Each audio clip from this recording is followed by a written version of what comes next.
Hey, it's cool. We have an awesome staff, and we do this thing every Christmas where we all do we call it a rotation, like a pitching rotation, and we everyone speaks on a different topic for Christmas, and Levon always kicks off the new year. But I'm starting that this week. We're calling it the Move to the Manger. I thought it was pretty catchy. It wasn't my idea. It's Pastor Scott's idea. But Move to the Manger. So we're starting that this morning, and I'm telling everyone that this is my last Christmas. It's my last one. After this, there's not going to be any more for me because then I'll have a baby, and everything will go to her instead of me, which I'm fine with. I'm told she's gonna be way cooler than me, anyways. So this is my last Christmas. So I told Mom, I was like, if you've been waiting to buy me something really nice, this is the year. Because after Lily's on the ground, it's over. Like what am I? I'm not even the mashed potatoes, right? Lily's the steak, Christina's the mashed potatoes, and I'm the napkin. Just there to clean up the mess if it happens. So yeah, my last Christmas. So same goes to you guys. If you've been thinking about, man, I bet Joey would really like this. Chances are I probably would. So you know where I work. You can find me whenever you need to. But I was thinking about what I should talk about this week. I was praying about it, and I figured my name's Joseph, and my wife's pregnant. So I should talk about Mary. Right? You see the line there? I mean, she got there differently than Mary did, but whatever. But I'm going to talk about Mary this morning. So I thought, yeah, there's a connection there. You can link that up. Did you like that? I dropped that in there for you. So we're going to talk about Mary this morning. But it's so cool. Her whole story is amazing. I know you've heard it before, but I would encourage you to open your heart, open your mind up, and hear it again. In Luke 1:26 through 38, there's an encounter between Mary and an angel. It goes like this. In the 6th month of Elizabeth's pregnancy, God sent the angel Gabriel to Nazareth, a town in Galilee, to a virgin pledged to be married to a man named Joseph, a descendant of David.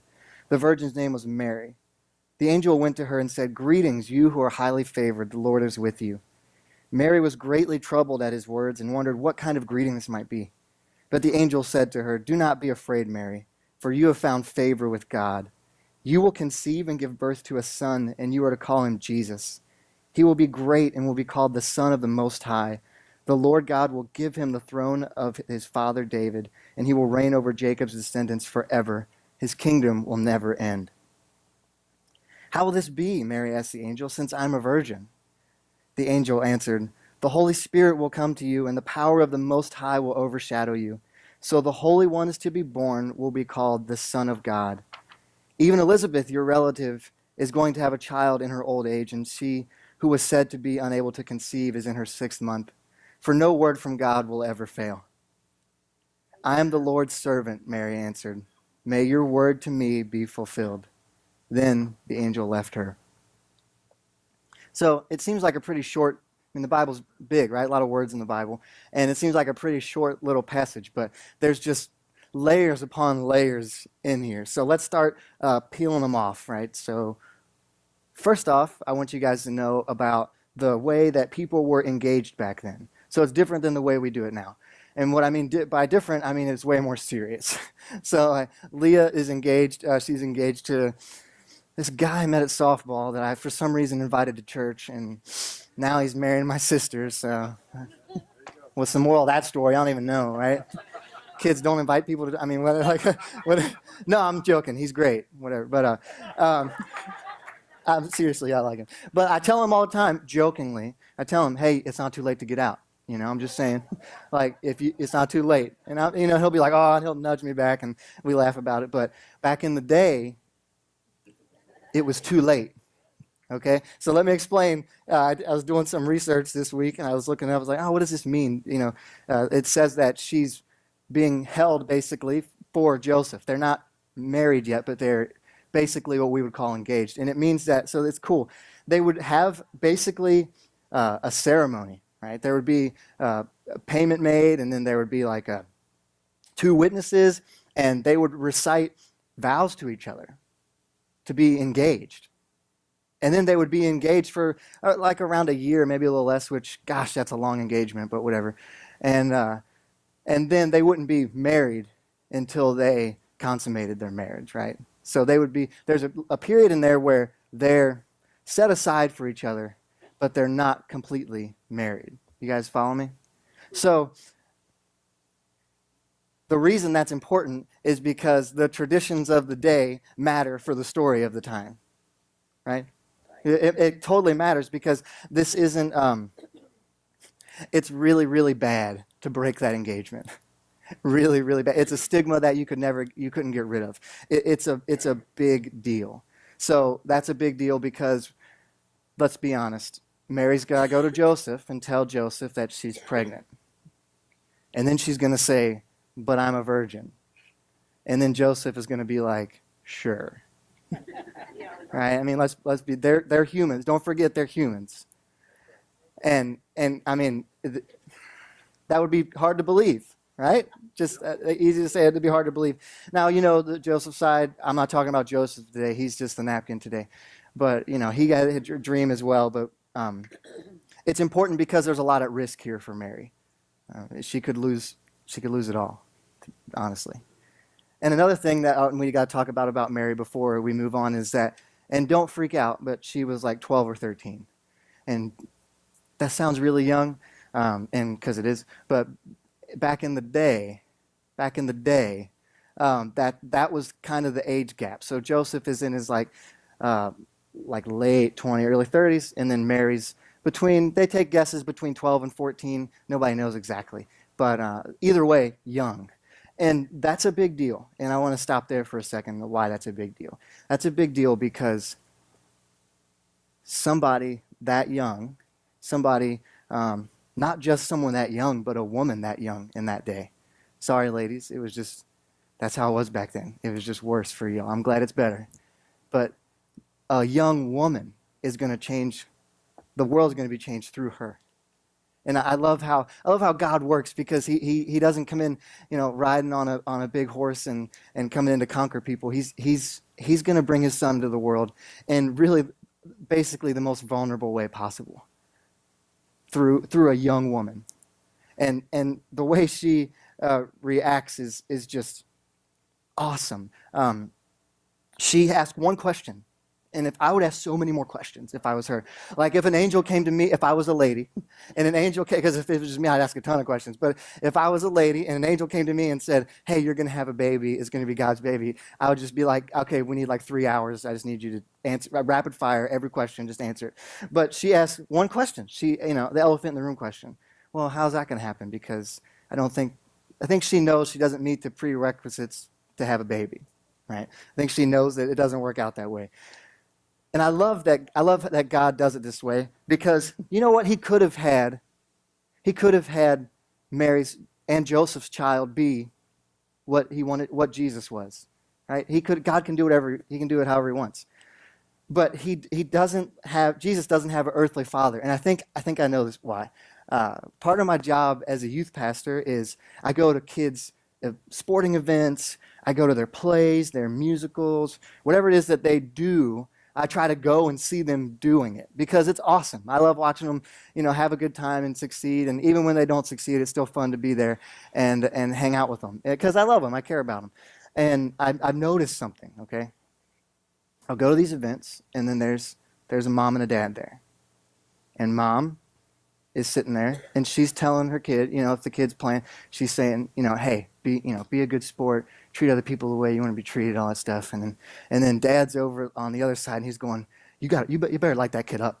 You better kill that kid, okay? You better smoke that kid right now. You are better than that kid. And I'm like, wow, this is like angel devil thing happening right in front of me. So I'm like, this is great. So I like to sit back and watch. And I'm convinced if there was a Chinese checkers tournament, there would be a kid there just like, man, intent on the game. And there'd be his dad behind him just yelling, like, destroy him, finish him. And because dads, we get a little proud, right?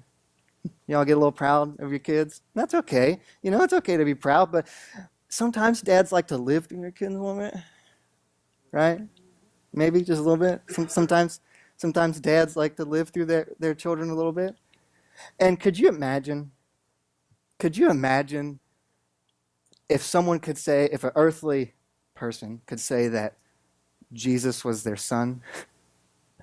Could you imagine? Yeah, could you imagine that guy walking around? Like you couldn't ever go to a social event with him because you'd be like, oh yeah, little Timmy, he hit a baseball today, and he'd be like, yeah, my son saved the world. Well, little Timmy can only hit that ball because my boy, like that. That's how it would be. So, God's like, nah, we're skipping that. There's not going to be any guy walking around boasting about, like, he'd have a T-shirt like, yeah, birther of, Jesus. Like, yeah, I did that. This is my boy. But it's not how God works. He knows that we can be like that, right? I think it's great. It's great. She asks one question, and she says, well, how's it going to work? And then the angel just says, well, it's going to, basically. And then this is her response. This is what we're going to really focus on this morning. I am the Lord's servant, Mary answered.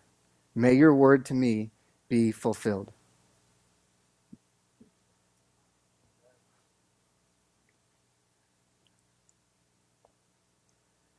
Does that strike any of you guys the way it strikes me? It took her less time than it takes me to decide what I'm going to have for dinner. I just stand at the fridge with it wide open. Christina says, close the fridge. I said, I can't see what's in here if I close the fridge. She says, no, you're not going to eat anything from me anyway. She's right. She's always right.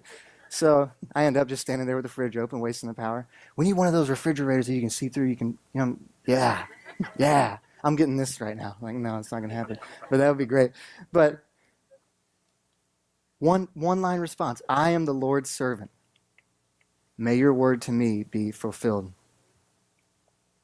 It's awesome. There's so many lessons we can learn from this teenage girl, basically. And every year, you hear the Christmas story. You read it, you hear it, you probably watch it on TV, and you watch the plays that we do and everything. And all that stuff is awesome. I love it. I absolutely love it. But if you just read through it and go through the motions from all those things, and you don't get anything out of the story of Jesus' birth, then you're missing the point. You're absolutely missing the point. You're skipping over all these things that are actually good because you're probably being distracted by things that look good. But this one line is what all of our lives should be about.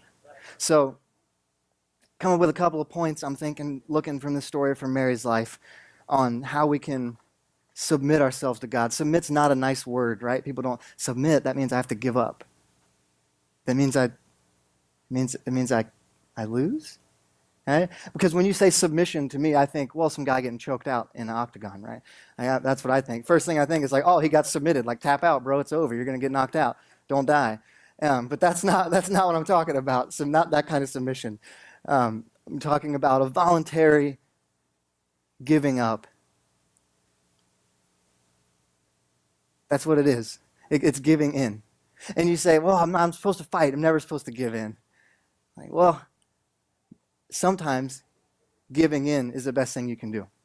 So the first point is give in to the will of God. One of the coolest parts about this story is how quickly she's on board. She's there. Boom. She's ready to go with it. And I started thinking about like how cool that is, and how often I'll get in like a wrestling match with God, and He'll be like, "Hey, I want you to do this." I'm like, "No, I want to do this." He's like, "Yeah, but I want." And I'm like, "No, God, hold on. I have a good plan, man. Like, trust me, I thought about this." And He's looking at me like, "Man, this guy's an idiot," and because sometimes I can be that way. And it's funny because sometimes we try to hide what we really want from God. And I don't know if it's because we're afraid of what He'll do with it, or if we're afraid to actually pursue it. I don't know which one it is, but I think it's something in there.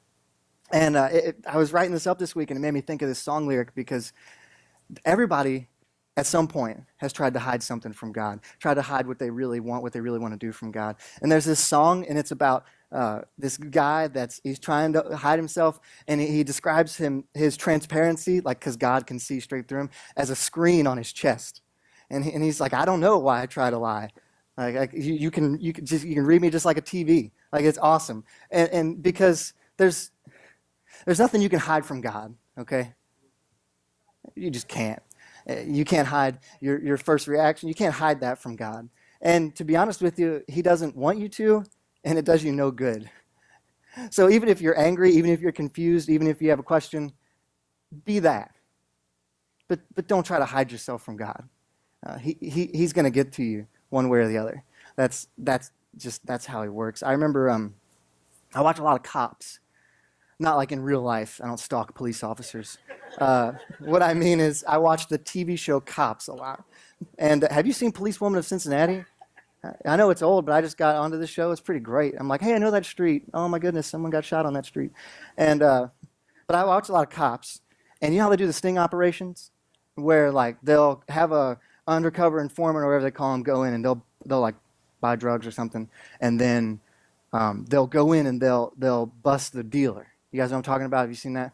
Okay. And then there's like this scene where and I don't know why cops always do this, but they always like act like they don't have the footage, right? And so the guy or the dealer is always like, you know, you don't have me on anything. Like, what are you talking about? And then like lying straight to their face, and he doesn't even know that the cops have the footage. And then they drop the bomb on him, and then they just get really quiet because it's like, oh, I'm had. I can't hide it from him anymore. Right?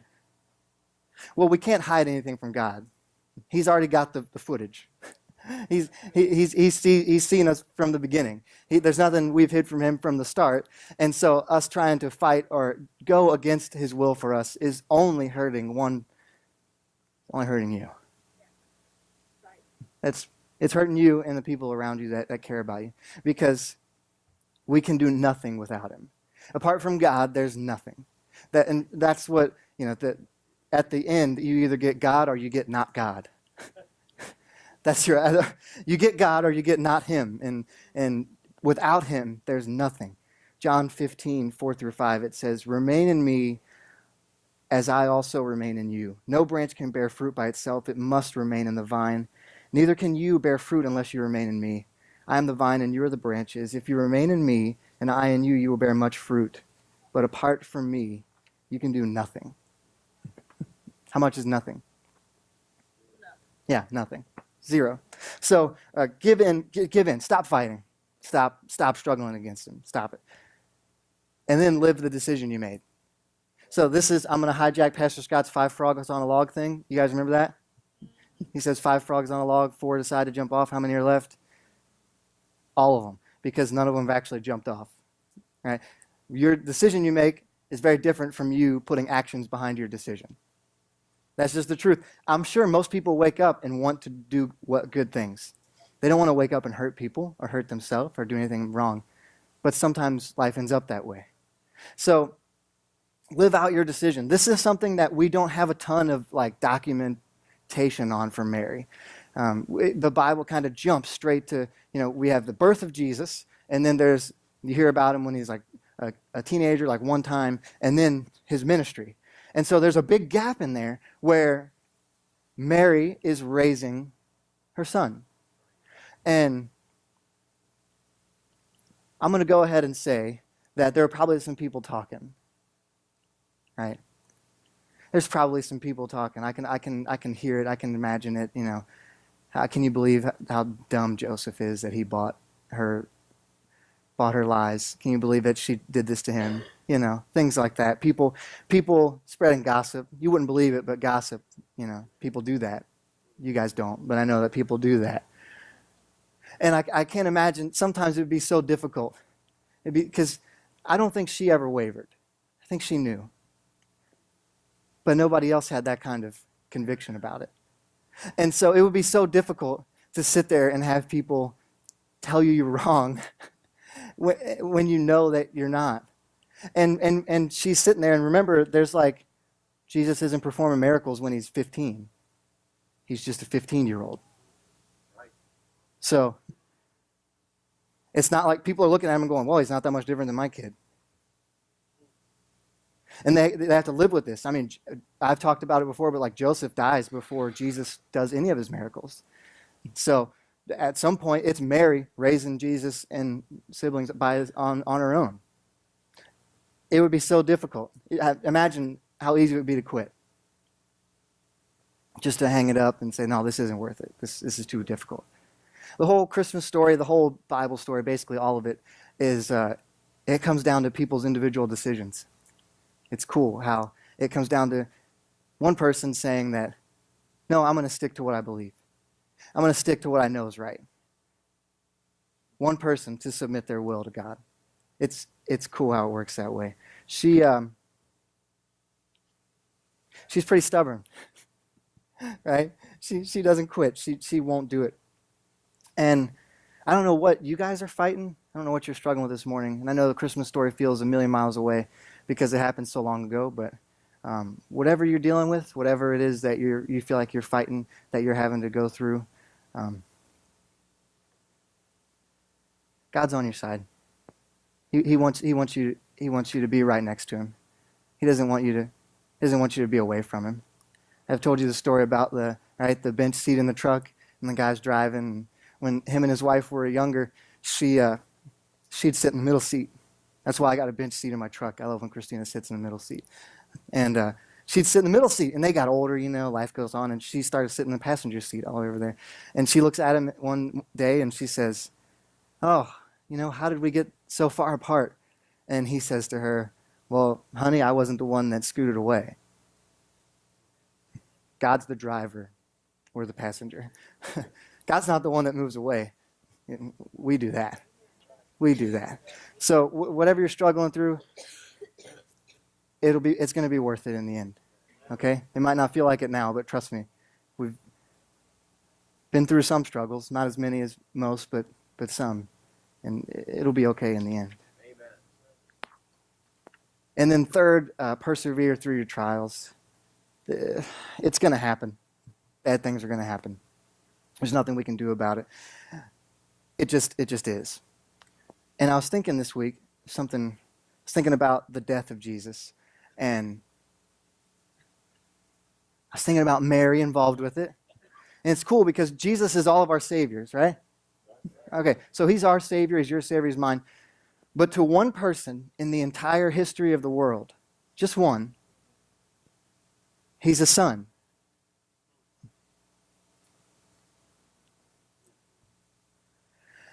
And I believe that Mary knew he was there for a divine purpose. But I also know that she was a mother.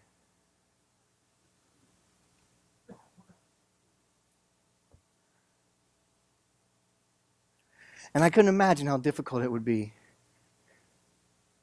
to finally have to give up your child. To be in that moment when you know he's going through the most pain he's ever been through in his life. To hear the people yell at him and call him names. And every bit of you just wants to defend him, but you can't. I can't imagine what that would be like. And she's there as he dies, and she can remember when the angel showed up and told her she was going to have a baby. She can remember the manger. She can remember when they lost him for a couple of days and thank God they found him. She can remember when he first did his first miracle, when she first got to see that this is really happening. And she's standing there she's at the cross, and there's her son.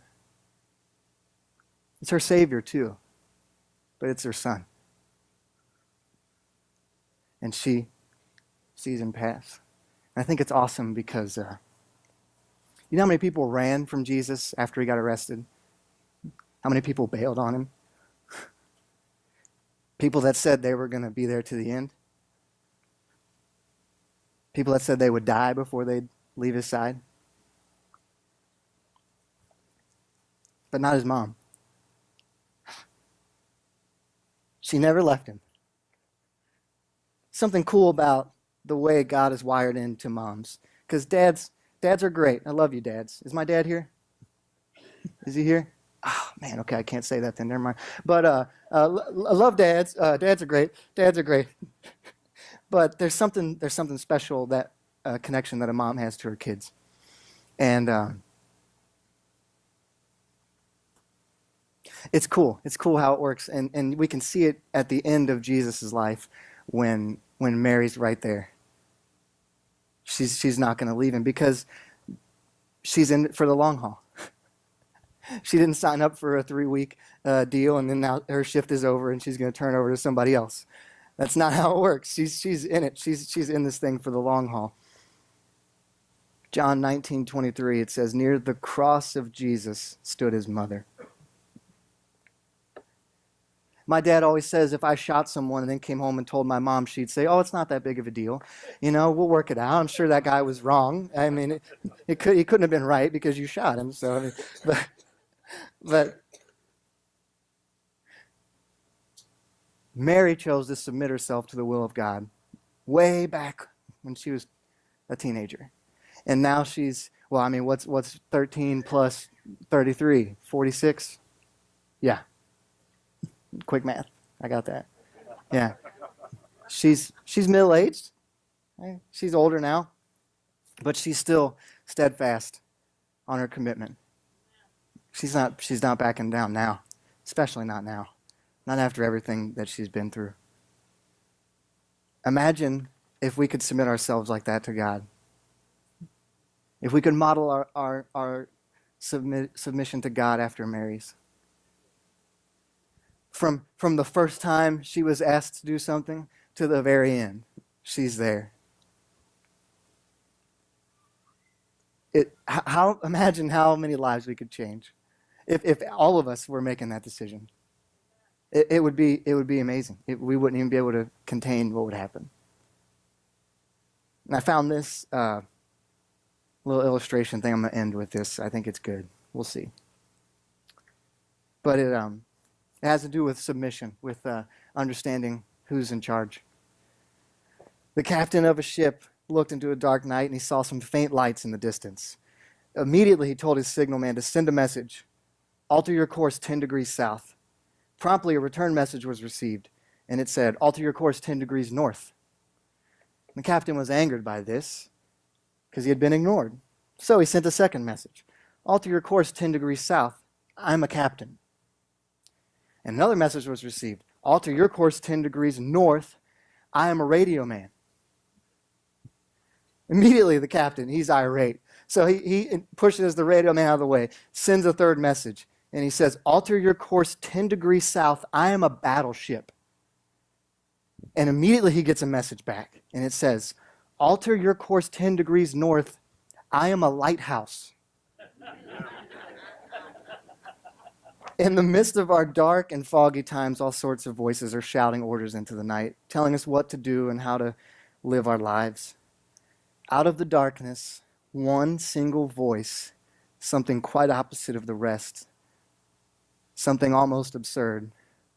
But the voice happens to be the light of the world, and we ignore it at our own peril. So whatever it is that God's asking you to do, submit to it. It's so much easier said than done. Trust me. I'm not telling you to do something that I haven't done and failed at in my life, okay? If he's asking you to do something for him, submit. You will not regret it. I thought I had a good plan for my life. I really did. And on paper, you'd be like, oh, that's a nice plan. But the plan that God had for me was so much better. And he had to shake me around a little bit to get me to see it, because I'm stubborn, but I'm glad he did. And I promise you, if you submit to him, if you submit to God's will, he won't leave you hanging. That's not how he operates.